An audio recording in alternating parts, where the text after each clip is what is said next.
푸바오에 집착하는 속내를 모르겠다. 자연농원에 있다가 고향 간 판다에 불과하다. 홍준표 대구시장, 푸바오가 중국에 돌아가고 난 다음 이런 말을 남겨서 팬들의 마음을 싸늘하게 했죠. 그래서 홍 시장이 판다 얘기를 꺼냈을 때 굉장히 의외라는 반응이 많았습니다. 중앙정부하고 협상을 해서 사천성의 판다를 대구 동물원으로 데려올 수가 있을 것 같습니다. 오늘은 싱하이밍 중국 대사를 만나 대구에 판다 한 쌍을 보내달라고 말하기도 했습니다.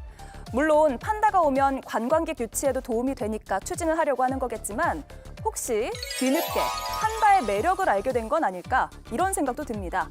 오늘의 키워드 집착 말라더니입니다.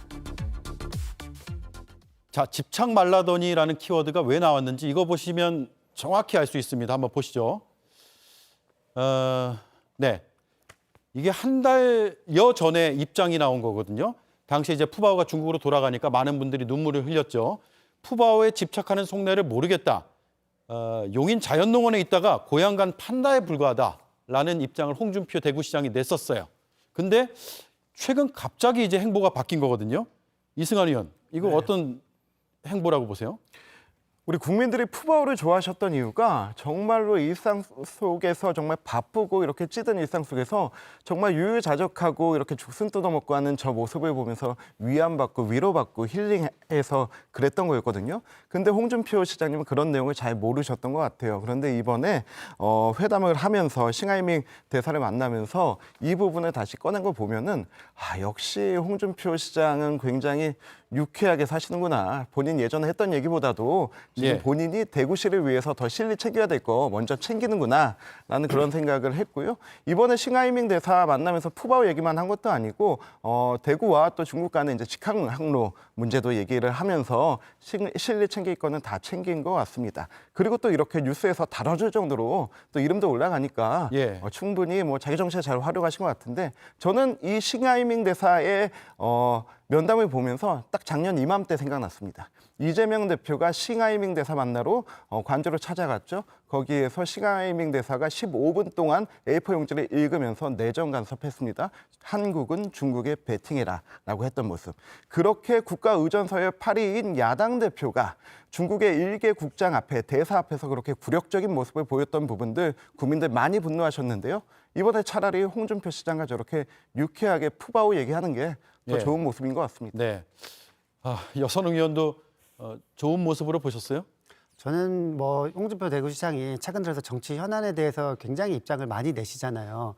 그래서 홍준표 시장은 도대체 대구 시정은 언제 돌보시나 이런 이야기가 굉장히 많이 나오고 있는데 이번에도 사실은 어떻게 보면은 뭐 대구시와 전혀 무관하지 않다고는 볼 수는 없을 것 같은데요. 홍준표 시장이 본인의 뭔가 이 존재감을 이렇게 돋보일 수 있는 그런 이슈에 너무 민감하게 반응을 하고 계시다. 뭐 이런 생각이 들고요. 그리고 또 하나는 홍준표 시장이 정치적으로 최근에 이제 얼마 전에 또 중국도 한번 갔다 오셨거든요. 그래서 지금 국민의힘 내에서 사실은 중국과 거리두기 하는 정치인들이 굉장히 많은데 홍준표 대구시장은 약간 조금 다른 노선을 걷고 있다. 이것도 아마 본인의 어떻게 보면은 뭐 크게 보면은 본인의 뭐 대권 행보 뭐 이런 것들의 또 연장선에서 뭔가 계속 이제 뭐 고단수의 뭔가 정치를 하고 있는 것이 아닌가 뭐 이런 추측이 듭니다. 자, 단순히 대구 대공원을 위한 건 아닌 것 같고 또 판다가 인기가 많고 그러니까 조금 전 얘기처럼 여러 이슈에 자신의 의견을 보태거나 정치적 행보를 실어서 민심을 좀 더 많이 얻으려는 의도 아니냐 이런 해석들도 나오고 있더라고요. 그렇다고 보는 게 맞습니다. 이게 대구라는 지방에 있다 보면 아무래도 중앙 언론의 관심을 받기가 정말 어렵거든요. 근데 이제 이 감각 좀 우리 홍 시장님께서 이제 국민적인 관심사가 어디 있는가 그걸 좀 살펴보신 것 같고요. 저는 이 홍 시장님의 가장 큰 장점 중 하나가 이런 유연성이라고 봅니다. 기존에 자기가 판다를 반다를 했던 뭘 했던 지금 내 포지션상 이거를 좀 데려와야 되겠다. 이게 나와 나의 그 지역구에 있는 주민들에게 도움이 된다 싶으면 언제든 그 상황을 뒤바꾸는 거예요. 자신의 정치적 상황을. 이런 것들이 사실 그 나이대에 정말 보여주기 힘든 유연성이거든요. 이런 것들이 홍 시장님이 대권 주자로 불리는 그런 잠재력이 아닌가 이렇게 보고 있습니다. 유연성을 보셨군요. 네. 자, 그런데 홍 시장이 사실 그동안 이런 얘기를 들었습니다. 1일 1 한동훈으로 한다. 그러니까 한동훈 전 위원장이 이번에는 지구당 부활을 외쳤잖아요. 얄팍한 술책이라고 비판을 했고요.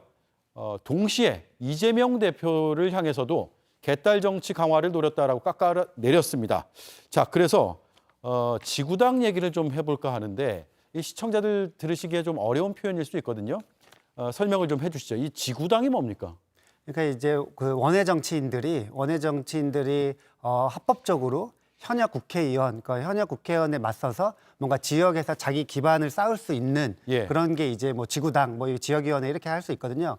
근데 과거에 이제 오세훈 시장이 그 국회의원 시절에 오세훈법이라고 해가지고 지구당이 돈 먹는 하마다 그리고 불법 자금 뭐 이런 것들의 원흉이다 이러면서 그 지구당을 폐지하는 법을 통과를 시켰어요. 그게 이제 이른바 오세훈법인데 지금 최근에 그 한동훈 전 비대위원장이 이 지구당 부활 이슈를 꺼냈습니다. 사실은 이 지구당 부활 이슈는 민주당 안에서도 이재명 대표도 부산에서 한번 지구당의 부활이 필요하다 이런 식으로 말씀을 하신 적이 있거든요. 예. 근데 아직 이제 약간 논쟁이 조금 있는 것 같습니다. 저는 개인적으로 한동훈 전 비대위원장이 지구당 부활을 해야 된다는 이유 중에 하나로 정치 신인들 그리고 청년 정치인들을 위해서 지구당 부활이 필요하다 이 말씀을 해주셨는데 그 부분에는 굉장히 공감을 못하는 게 결국 지구당 부활의 핵심은 합법적인 후원금 모금이거든요. 예. 근데 이 후원금 모금이 현역 국회의원들 비례대표도 사실은 모금 한도를 다 채우기 어렵습니다. 그래서 저는 이것이 그러니까 청년 정치인들 아니면 정치 신인들한테는 오히려 더 그 부작용이 될 것이다 이렇게 네. 조금 보고 있습니다. 네, 한동훈 위원장이 안 해봐서 그렇습니다. 안 해봐서요. 예, 아까 우리 임명진 위원장 얘기하지 않았습니까? 구의원도 안 해본 사람이라고. 예. 원외위원장을 해본 적이 없어요. 그러다 보니까 자기는 인기가 있어요. 자기는 인기가 있으니까 지금 가서 대선주자급으로 불리고 있죠. 그럼요. 그래서 자기는 지금 가서 후원계 계좌 개설하면 모이겠죠. 지금 현역이 아니어도 모일 겁니다. 근데 지금 이런 젊은 정치 신인들 지금 가서 후원 계좌 개설하면 누가 후원을 해줍니까? 오히려 정치 신인들의 이런 등판을 막는 벽이 될 겁니다. 네. 그래서 지구당을 폐쇄를 하고 이걸 정치 개혁이라고 한 건데 그런 폐단을 어떻게 고치겠다는 이야기도 없이 그냥 부활을 하겠다? 그냥 전당대회를 앞두고 원외위원장들의 환심을 살려는 그런 건 아닌가? 네. 그런 생각이 좀 듭니다. 자, 그 이승환 의원은 네. 지난 총선에도 출마를 하셨고 네. 서울 중랑의뢰 당협위원장을 네. 맡으셨기 때문에 네. 더 피부로 느끼실 것 같아요. 지구당 부활 찬성이세요, 반대세요? 찬성입니다. 찬성이라고요? 네, 찬성입니다. 전국에는 253개의 선거구가 있고 253명의 지역구 국회의원이 있습니다.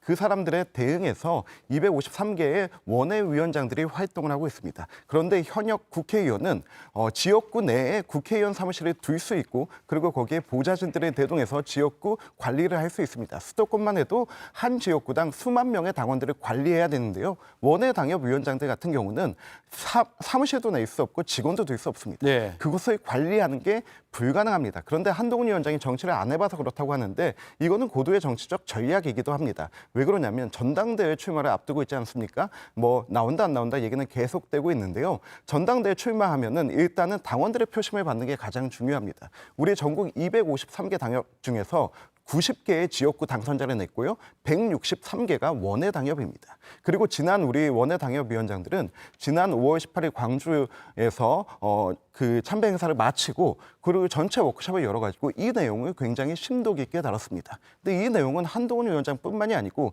나경원 의원도 그리고 윤상현 의원도 추진하겠다고 얘기했는데 네. 스피커의 크기가 지금 한동훈 위원장이 가장 크기 때문에 이렇게 나간 거라고 생각하고요. 정치 개혁을 위해서 이제 좀 새로운 변화의 차원에서 필요하다고 생각합니다. 알겠습니다.